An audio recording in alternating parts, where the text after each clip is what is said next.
Prior to beginning the activity, please be sure to review the faculty information and disclosure statements, as well as the learning objectives. After listening to the activity, complete the post-test by clicking the Earn Credit link in the episode description. Downloadable slides and resources are also available. The following presentation is copyrighted by Medscape. No use, broadcast, or recording of this presentation or any part thereof is permitted without the written authorization of Medscape. The following presentation is part of a certified educational activity provided by Medscape Education and supported by an independent educational grant from AbbVie.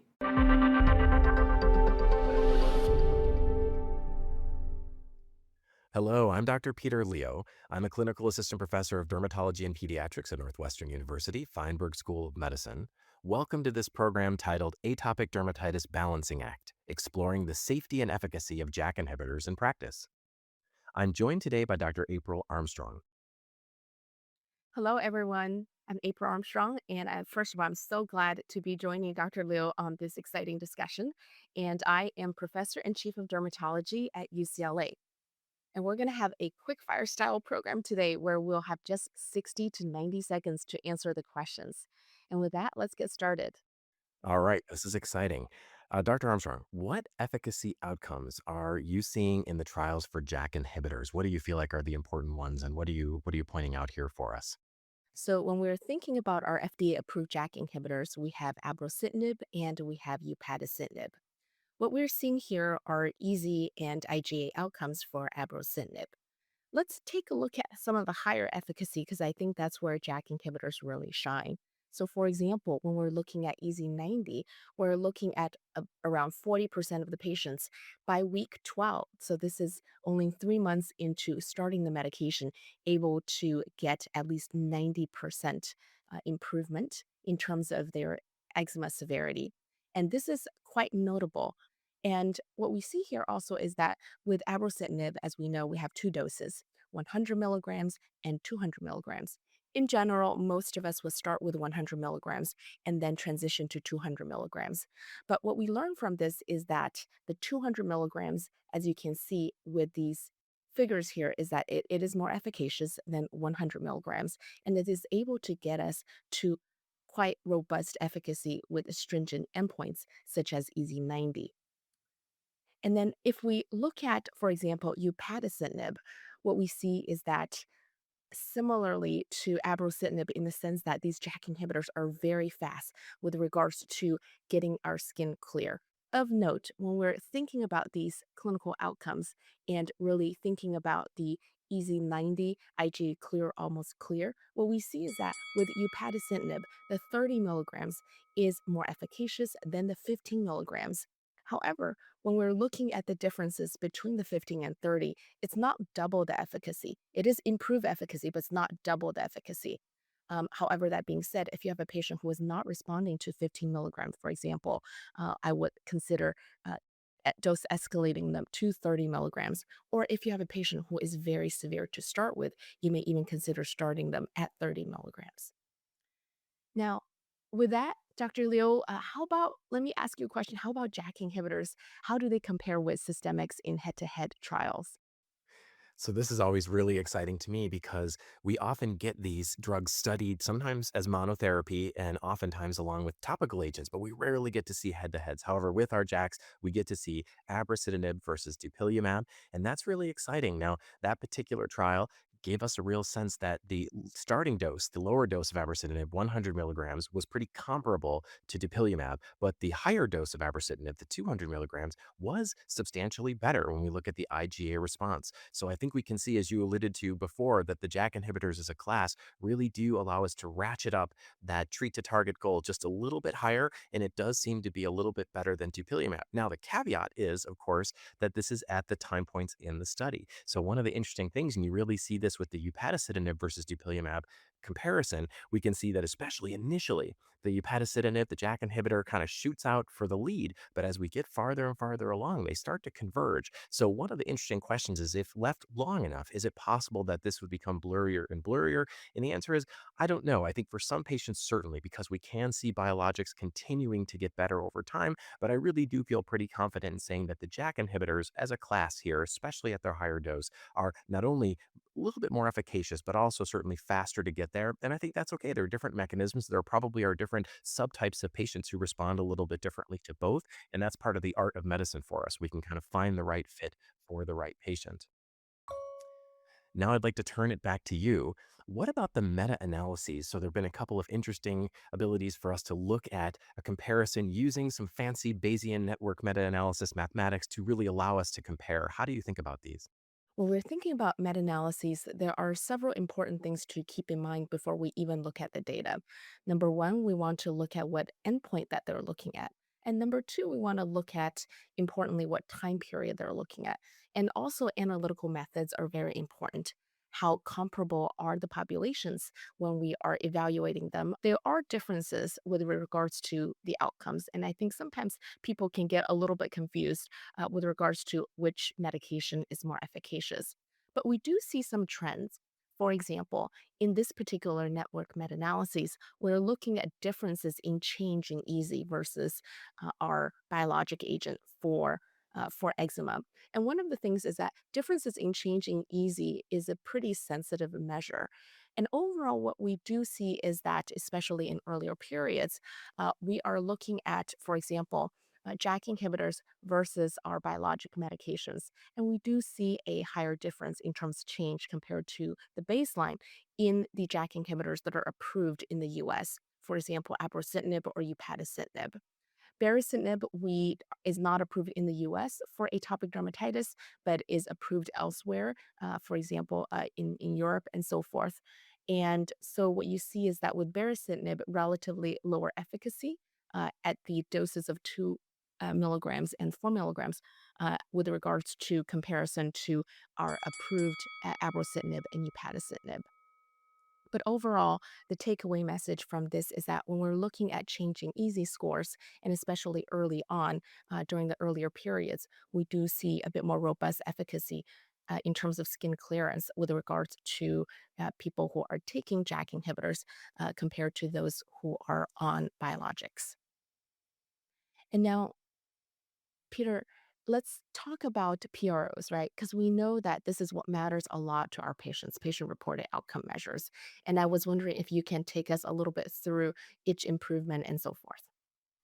Thank you. Because yes, we spend a lot of time talking about IGA score, Investigator Global Assessment, and EASI, Eczema Area Severity Index. And those are helpful, but those are clinical signs. Those are things that we can see on exam, but they often can wax and wane, and they only correlate to some degree with the underlying patient-reported outcomes like itch and sleep. So here we're looking at abrocitinib versus dupilumab in terms of that itch improvement. And again, I think it's fairly impressive, not only how quickly abrocitinib works, we're seeing it, especially at the higher dose, really skyrocketing much faster in terms of that itch relief. But then even over time, it does maintain largely an advantage until we get to the end. And again, we see similar to what we saw with our EASI score, that improvement in EASI, they start to converge. And in fact, at the very end, we can actually see the dupilumab overtakes the abrocitinib, which is kind of fascinating. Similarly, for upadacitinib versus dupilumab, a quick start, very rapid relief of the itch. We see that worst pruritus NRS score plummet down with upadacitinib, but over time, they slowly begin to converge. I think it's a little bit more robust here, and the lines tend to sort of straighten out with upadacitinib, suggesting that it may be a little bit more durable. When we look at the meta-analysis data, this is also kind of fascinating. We see here with dupilumab as sort of the baseline, and many of the treatments actually cross the line, suggesting that they're not substantially better in terms of itch, at least as far as this analysis can tell us. But we can see one for sure, the high dose of upadacitinib really does clear the bar, and we can see that tralokinumab and baricitinib, those are actually below the bar and not touching and overlapping, suggesting that they are inferior when we look at this using this statistical method. Okay, what about patient safety? What are some of the safety signals we have to talk about for our atopic dermatitis patients? So, when we are looking at data that are specifically to our AD patients, much of the box warnings, those signals don't seem to pan out in our AD patients, which is good news. So, the box warnings, I just want to give a brief historical context, is from a different population, from the RA population, who have a lot of comorbidities, who is on a different JAK inhibitor, tofacitinib.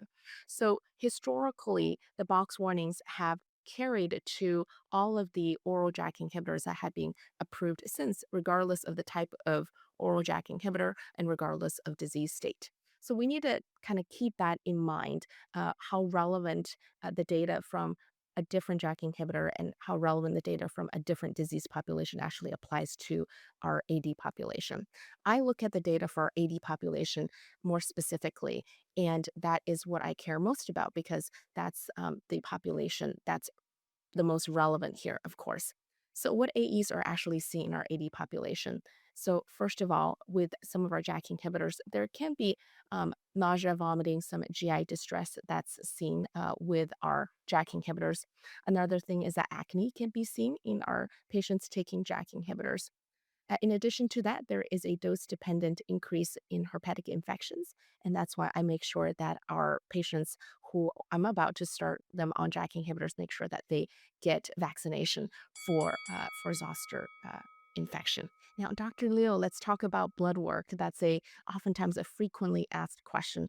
What blood work is necessary to start on for patients that you're starting a JAK inhibitor? So I would say that while there can be some variability in this, and there's no specific requirements that are outlined, generally speaking, at a baseline, we're going to do a complete blood count, we're going to do a complete metabolic panel, we're going to do lipids, and then I usually am also screening for tuberculosis and hepatitis, and in the appropriate patient population, HIV. The one that may be really necessary from an insurance standpoint often is tuberculosis screening. Sometimes they say you have to send that to us to prove that you've done this before starting. And then typically at 1 month, I'll do a lipids, a CBC, and then a liver enzyme test. And then again, every 3 to 6 months, depending on what's going on, and then repeat the full panel annually. Thus far, I found, thankfully, that essentially zero of my patients have had to stop JAK inhibitors because of a lab abnormality. And we know in the literature, it's something like less than 1% actually have lab abnormalities that are bad enough to warrant stopping, which is really, really good. Now, how do you talk to your patients about these risks? You've beautifully outlined some of the risks and where they came from, but now the patients are stuck with that boxed warning sitting in front of you. What do you tell them in a short visit? In the short visit, I tell them that they may see the box warnings in the package insert. However, the most important thing is take that into context. When we're looking at those box warnings, they need to be aware that it's from a different population and from a different JAK inhibitor, from a different medication. And knowing that is important. And also, I tell them that when we're looking at these different rates, for example, cardiovascular outcomes, serious infections, thromboembolic events, those numbers have been studied in the AD population, and the rates to date are not higher than patients who have moderate to severe atopic dermatitis from the general population. And then I talk about some of the common AEs that they could experience, and that if they do experience that, we can manage those together. And Dr. Leo, your turn. Let's talk about patient selection. This is one of my favorite questions. And you had been in this area and really leading the field for a very long time. So I want to get your thoughts on that. So, regarding patient selection, can you tell me a little bit about your approach to this, and especially with regards to looking at our pediatric population versus our older populations? Thank you. Yeah, so at the moment, both of our JAK inhibitors for atopic dermatitis are approved for ages 12 and up. That being said, we know that other JAK inhibitors and even upadacitinib has lower indications in the pediatric domain for different disease states. So I'm hopeful that we'll be able to use it in younger patients because I actually in some ways think that the younger patients are better candidates than the much older patients. They have fewer comorbidities, they have less polypharmacy, because one of the issues with JAK inhibitors is they can have some interactions with other drugs. So for little kids, it tends to be better tolerated, easier, and I feel better about the whole thing. That being said, I truly have an enormous array of patients on JAK inhibitors from the lowest starting age all the way up. I think I have a patient who's over 80 years old and he's doing great on them. So I think that the right patient is somebody that truly has tried and failed their topicals. You've discussed other systemic options, and either they failed. In my case, they almost have universally failed one or even sometimes multiple biologic agents. But I think it is plausible for someone to talk about a biologic and the patient says, that's not for me for whatever reason, the logistics of getting it, or I don't really want to do shots, whatever the discussion may be. But at least talking about them, because I think the risk benefit ratio for biologics, at least as it's presented, is a little bit more favorable. And then we can move up to those JAK inhibitors. And I'm just happy to say that thankfully the JAK inhibitors have been one of those medications that over time I feel better and better about, especially as we get more and more data that they are relatively safe in this population. Okay, your turn. What comorbidities would exclude a patient from JAK inhibitors? Are there any deal breakers? One of the things that I look for, especially in their past medical history, as well as discuss with our patient, is past thromboembolic events and if there are inherent risks for thromboembolic events. For example, if our patients have factor V Leiden deficiency, for example, or has had a history of DVT. So those are things that make me pause, and I prefer not to put those patients on JAK inhibitors. Now, if they have multiple cardiovascular comorbidities, for example, and are older patients who typically those patients are typically older with multiple cardiovascular comorbidities, then I also pause and really have a shared decision making process discussion with our patients. Now, malignancies is one of those things I work with my patients and their oncologists if I think that a JAK inhibitor may be suitable for that particular patient. If they have a recent history of malignancy, internal malignancy, I probably typically would avoid JAK inhibitors in those patients. However, if they've been in remission for a while and it's a distant history, I get the okay from the oncologist and make sure that I discuss with my patients as well, make sure that they are agreeable to that decision as well. And I've started patients with a distant history of malignancy, internal malignancy, who's been in remission for a while, but who would really benefit from a JAK inhibitor. The key thing about that is really shared decision making with our patients. Now, Dr. Leo, back to you. What about infections? How do you manage infections and how do you talk to patients about vaccinations? I think this is important because you're absolutely right. There is an increased risk of herpes infections, and particularly zoster. We see this zoster signal in patients who are on JAK inhibitors. So I am totally with you. I really like to get all the patients I'm going to start to do the shingles vaccine before they start or as soon as we can, even if they're already on it, because one of the problems is that the patients are kind of in distress. So they don't really want to wait to get to their primary care and do the shingles vaccine. So I'll often start the medicine, but I'll say do it as soon as you can. And I'm hoping that it will still provide some protection. Other infections, though, could include skin infections, and we know there's even the potential risk of serious or even life-threatening infections. So one of the things I talk about to my patients is that the half-life of our JAK inhibitors is very short. So if you get sick, if you have a fever, if it looks like you have an infection, pause, call me. Let's take a break. We can allow your immune system to come back up and fight it. And I really want to make sure they're seeking medical attention. Again, I'm very happy to say that in my experience with gosh, more than 100 patients on at any given time. We do rotate on and off, but definitely a pretty sizable panel of patients on it. I usually don't have too many things that I'm worried about that I have to stop it because of infections. If somebody does get a fever, I'll often hold it for a bit until they feel better. Okay, so what are two key points you'd like the learners to take home from today's discussion, Dr. Armstrong? I think the two key points that I would like the learners to take away is that number one, JAK inhibitors have a very robust efficacy response. They work quickly, they work very well. And the other point is that in terms of JAK inhibitors, you can do it if you haven't started JAK inhibitors or if you have just a few patients on JAK inhibitors. The key thing is about patient selection, and hopefully, our discussion today has been very helpful on that. And as long as we monitor our patients, we can make sure that JAK inhibitors continues to be a helpful option for them. And I think the reward in that is that you do see patients get significantly better in terms of their atopic dermatitis control with the JAK inhibitors. I really like that. I feel the same way that no medicine is perfectly safe and there are always trade offs, but trying to find the right balance of the risks and the benefits to suit an individual patient. That's the art of medicine. And it's incredibly satisfying when we find the pot that has its proper lid. We put the lid on the right pot and everything really checks out.